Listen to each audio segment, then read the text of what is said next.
Recording is on. Bueno, pues hoy hemos tenido un cierto debate a través de redes sociales. Más que debate, yo diría que ha sido un intercambio, porque coincidíamos en lo esencial, acerca del sentido de la palabra, del término genocidio, que es una palabra muy utilizada por muchos de nosotros, pero habitualmente con poco rigor. Esto es una especie de alargamiento conceptual que hace que palabras que son bastante fundamentales para entender la historia del pasado siglo y desde luego de lo que llevamos del siglo XXI, pues pierden todo el sentido original y desde luego todo el sentido académico-científico, porque a costa de usarse y manosearse, pues ya no significan lo que originalmente representaban. Ocurre con el fascismo. Hoy en día es fascista todo aquel que no opina como yo.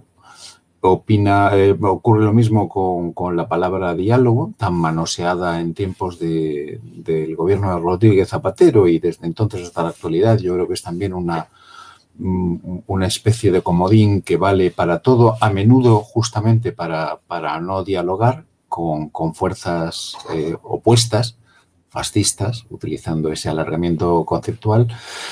Y sin duda ocurre lo mismo también con el término genocidio. El genocidio es un término relativamente reciente, es un neologismo de hecho que se inventa tan tarde como en 1944, justamente en pleno genocidio judío.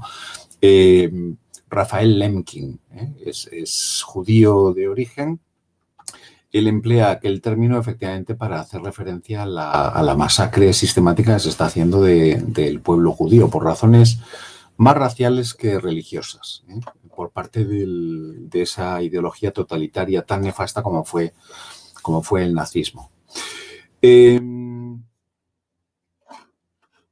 Hasta 1948, que se consagra la Convención de Naciones Unidas en contra del genocidio, el delito no está realmente tipificado en ningún código internacional y, consecuentemente, no es un delito penal internacional que pueda ser perseguido. De hecho, en Nuremberg, cuando se acusa a algunos de los pocos jerarcas nazis a los que realmente se puso en el banquillo y a los todavía menos a los que se ejecutó, se sentenció a muerte, el delito de genocidio como tal no aparece en el acta de acusación de Nuremberg. Se habla de crímenes contra la humanidad, de auténticas barbaridades de las que hicieron los nazis, pero el delito de genocidio no existe. Y es lógico, no existen las actas de Nuremberg y es lógico porque, insisto, cuando empiezan los procesos de Nuremberg, no existe la Convención de Naciones Unidas que se aprobó realmente por la Asamblea General de Naciones Unidas a finales del año 1948. Se empezó a trabajar antes, se empezó a trabajar en el año 46, justo al terminar la guerra. La guerra termina en Europa el 9 de mayo de 1945. Un año después empiezan los procesos de Nuremberg y a elaborarse esta Convención contra el Genocidio. Curiosamente, en la Convención contra el Genocidio, que se aprueba, repito, a finales del año 48, que es el año también en el que se aprueba por Naciones Unidas la Declaración Universal de Derechos Humanos, curiosamente, en la primera definición de genocidio, que evidentemente se tiene que acordar entre las potencias victoriosas en la Segunda Guerra Mundial, no olvidemos que ahí está no solo Estados Unidos o Reino Unido o Francia, sino también, y esto es fundamental, ahora lo vemos, sino también la Unión Soviética. La Unión Soviética que ha combatido a las fuerzas del eje, al menos desde la invasión nazi de la Unión Soviética en junio de 1941.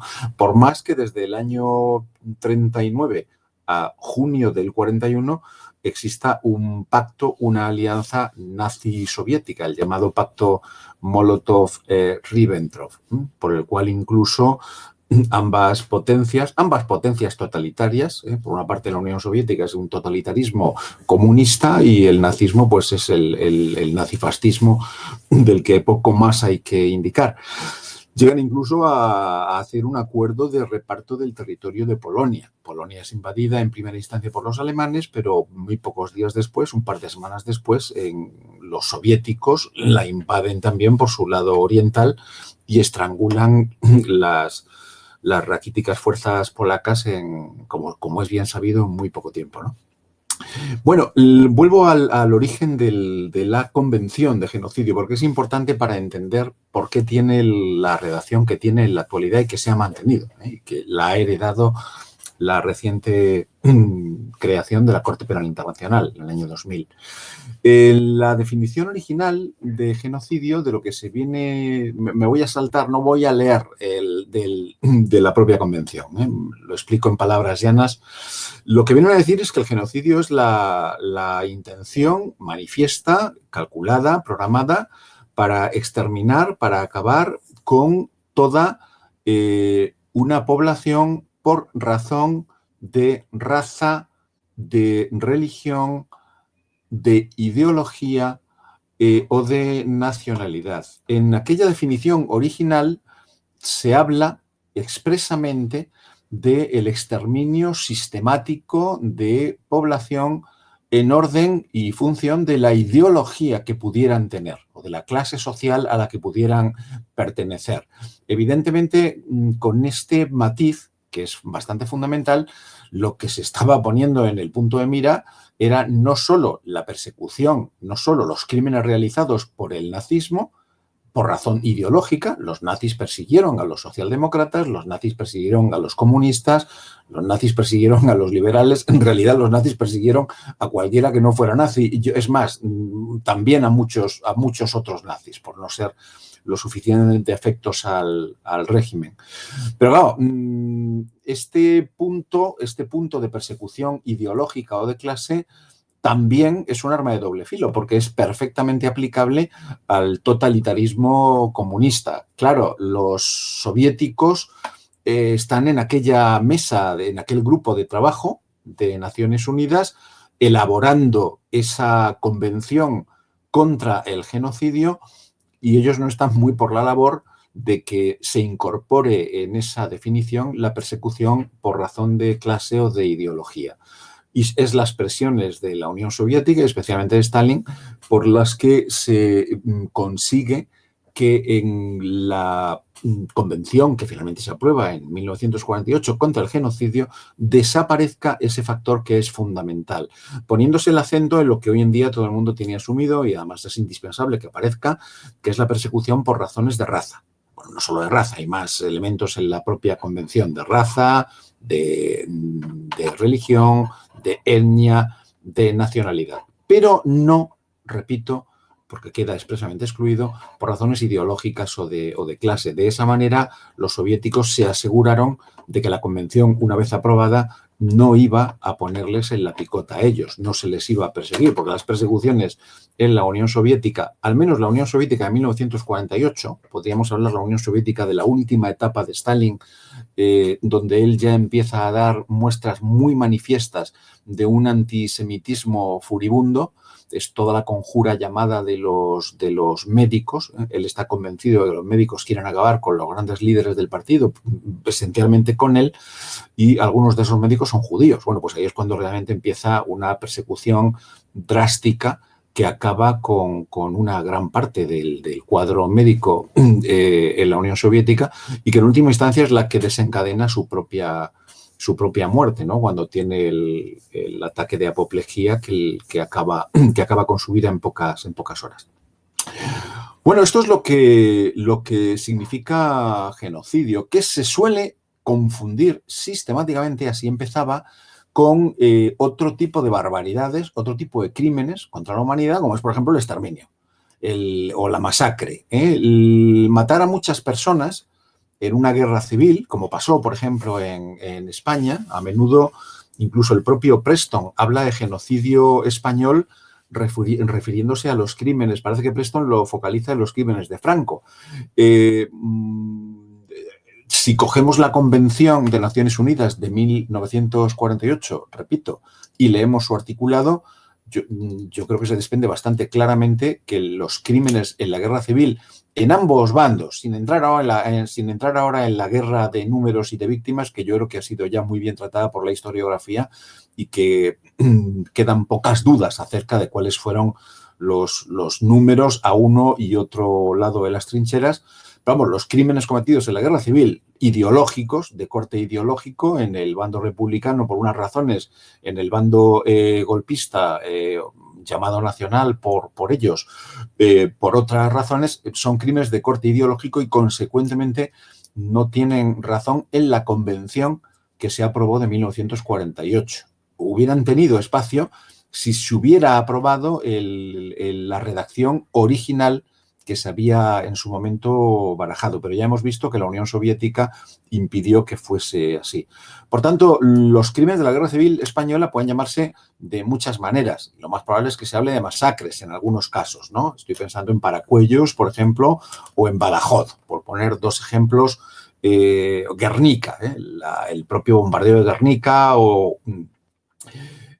pero estamos hablando de crímenes que son realmente espeluznantes, totalmente execrables. Yo creo que no hay razón ideológica ni política que justifique esas barbaridades en tiempo de conflictos bélicos, llámense guerras civiles, conflictos internos o conflictos internacionales, pero no son genocidio, por ajustarnos a la definición y a la Convención de 1948. Hace poco se ha presentado una denuncia en el Tribunal de La Haya por la cual se acusa al gobierno actual de España, el gobierno de coalición del PSOE con Unidas Podemos, de un delito de genocidio.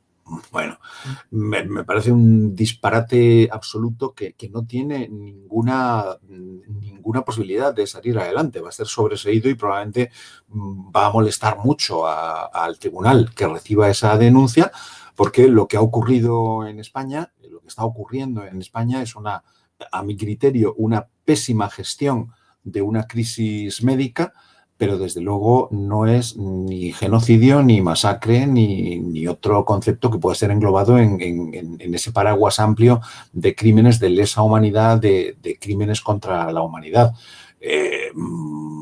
La mala gestión, incluso la imprudencia temeraria o el homicidio imprudente pueden ser figuras que se podrían plantear y que habrá que justificar documentalmente, no de acuerdo a lo que nosotros podamos pensar. Mi opinión en este aspecto cuenta poco, pero en el mundo del derecho las cosas hay que acreditarlas con leyes, con códigos y con documentos. Y desde luego lo que está ocurriendo en España, la pésima gestión con resultado de hasta la fecha 44.000 muertes, probablemente, porque todavía no conocemos las cifras, es aberrante, es execrable, debería suponer un correctivo muy duro al gobierno actual por parte de la ciudadanía, pero desde luego no es un crimen de genocidio, por centrar las cosas y por respetar el valor de las palabras. Detrás del genocidio en la Segunda Guerra Mundial sabemos lo que hubo, 6 millones de muertos, judíos en su inmensa mayoría. Hubo otros colectivos también perseguidos, con cifras importantes, pero en absoluto que se aproximen a este exterminio sistemático de los judíos de Europa. Una decisión que se toma, como es bien sabido, en la conferencia de Wannsee, esa villa lujosa a las afueras de Berlín, en donde un señor llamado Eichmann, al que luego se secuestró en Argentina, se llevó a Israel y allí fue juzgado públicamente y sentenciado a muerte, en mi opinión, de una manera muy justa. Eichmann es el secretario y el que actúa de alguna forma de maestro de ceremonias con Heydrich y con otras altas personalidades del nazismo. Es en aquel momento cuando se decide la llamada solución final, de nuevo el lenguaje eufemístico de los nazis, en donde dicen sin decir. Ellos nunca emplean el término exterminio.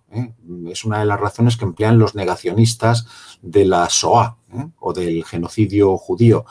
Los negacionistas dicen que demuéstreme usted con documentos que hay órdenes de Hitler, hay órdenes de Himmler en un nivel más bajo, hablando del exterminio o exigiendo o planificando el exterminio judío. Bueno, esas órdenes con esos términos es verdad que no abundan, sí que hay algún caso, y está el discurso, por ejemplo, de Poznan en Polonia, del propio Himmler, en donde algunas destacadas personalidades que luego se libraron en Nuremberg, curiosamente, como Albert Speer, en aquel discurso se hace mención expresa al exterminio. Luego hay correspondencia, hay documentos, hay diarios. Pero es verdad que en la conferencia de Wannsee, en aquella villa lujosa principios del año enero de 1942, se decide la solución final. Y es en aquella conferencia cuando se dice, esto es terrible y las actas existen, se pueden leer, en aquella conferencia lo que se está buscando es erradicar los fundamentos biológicos del judaísmo. Erradicar los fundamentos biológicos del judaísmo. ¿Qué es eso? Se había barajado inicialmente, antes de la guerra, el envío masivo de la población judía europea a la isla de Madagascar para que crearan allí un Estado judío. Es una de las ideas que se barajó ciertamente antes de la guerra, pero cuando empieza la guerra y sobre todo cuando empieza la invasión nazi de la Unión Soviética, ya no se pueden plantear este tipo de transportes masivos, y entonces se decide utilizar la vía rápida, que es el exterminio sistemático de población por razón de raza. Esto es genocidio, como luego se define en 1948, repito, en aquella convención de diciembre de 1948, que sigue en vigor. El resultado de aquel horror ya lo conocemos, ¿eh? Es Auschwitz, Treblinka, son los campos de concentración, son los campos de tránsito, como Terezín en República Checa, y son sobre todo los campos de exterminio a donde el objetivo al llegar era ser asesinado. Es quizás una de las grandes diferencias con respecto al Gulag soviético. El objetivo del Gulag soviético, de acuerdo a la terminología comunista de la época o stalinista de la época, es reeducar, es castigar, es reeducar. Pero el objetivo final no es necesariamente matar. No se busca matar a quien allí se le recluye. Los porcentajes de mortalidad son brutales y las víctimas del comunismo son muy superiores a las víctimas del nazismo. Pero el objetivo, y esto es justo reconocerlo, del Gulag no es exterminar sistemáticamente, como sí es el objetivo de los campos de exterminio, que también suelen confundirse con los campos de concentración, que son otra cosa. Al campo de concentración tú ibas, como indica su nombre, a ser concentrado, los porcentajes de mortalidad eran altísimos, pero desde luego no llegaron al nivel de Auschwitz, en donde el porcentaje de mortalidad llegó a ser prácticamente un 98-99%, ¿no? de la población judía que allí entraba, ¿no? Cuando en Nuremberg se juzga a los criminales nazis, claro, Nuremberg, que es otro de los problemas, ¿no? que ha tenido siempre juzgar este tipo de crímenes, Nuremberg es un tribunal de justicia, un tribunal penal, en este caso, de los llamados tribunales ad hoc. O sea, es un tribunal que se monta, que se establece de forma provisoria exclusivamente para juzgar a unos criminales acusándoles de unos delitos, como fue el caso de Nuremberg, que en muchos casos, no en todos, pero sí en muchos casos, eran delitos que no existían como tales en el momento de su comisión. Lo estamos viendo. Si en Nuremberg se juzga en el 46 y el delito de genocidio se promulga, se establece ya a nivel internacional en 1948, luego es validado por muchos países en el año 52, que es cuando realmente entra en vigor, pues claro, evidentemente los abogados de los nazis, el argumento que plantean, que es un argumento victimista, pero que tiene un fundamento legal, es: ustedes son los vencedores y están juzgando a los vencidos. Déjense de paripés. Esto es un número que están montando para aparentar legalidad, pero en el fondo la sentencia ya está dictada. Hemos perdido y por tanto somos culpables.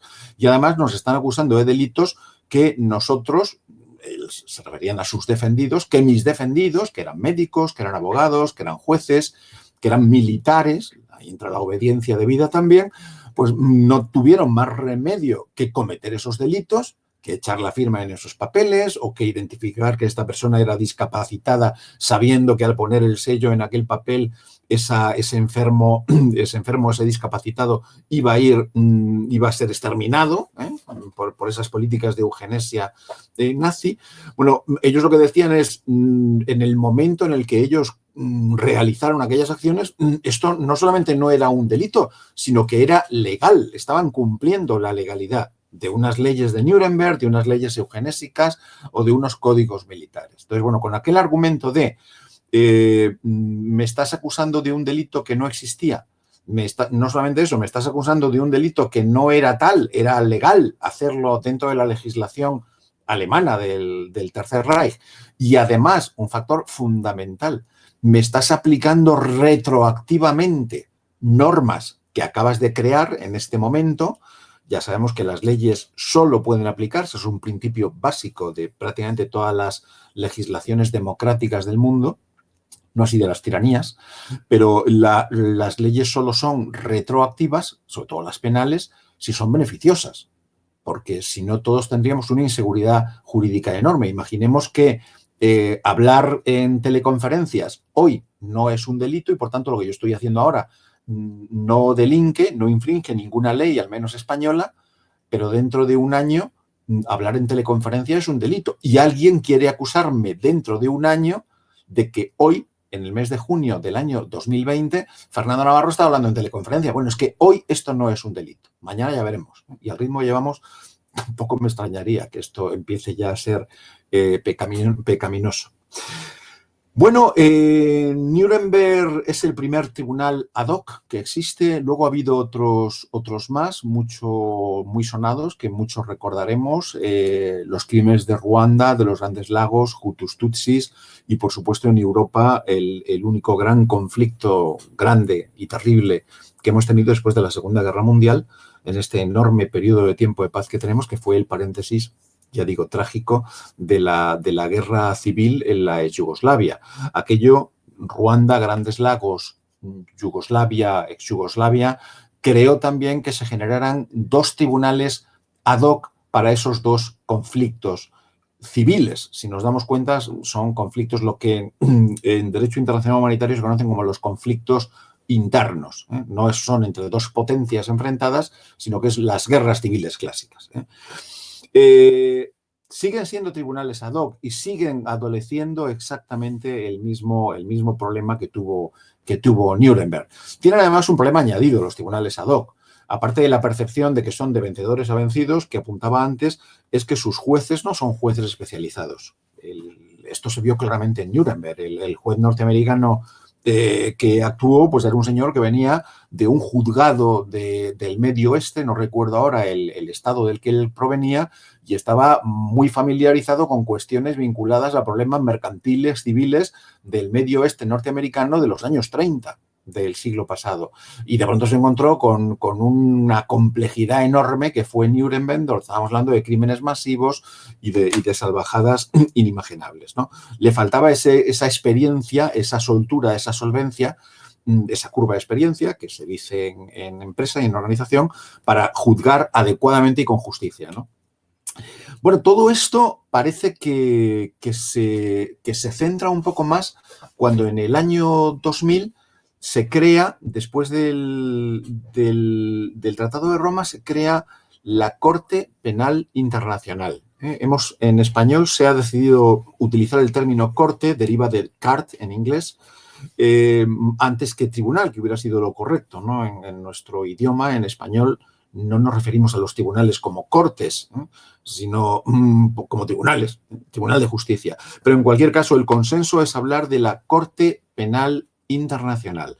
Y la Corte Penal Internacional sí que, en mi opinión, es un gran avance con respecto a la protección del derecho internacional humanitario y sobre todo de las grandes convenciones de Ginebra, de las 4 grandes convenciones de Ginebra, porque ya significa que existen unas reglas del juego muy claras para todos los que vivan una situación de conflicto, para todos los actores en una situación de conflicto, los combatientes y los no combatientes, en esa distinción específica de las 4 grandes convenciones de Ginebra, ¿no? Todas ellas fueron actualizadas también después de la Segunda Guerra Mundial.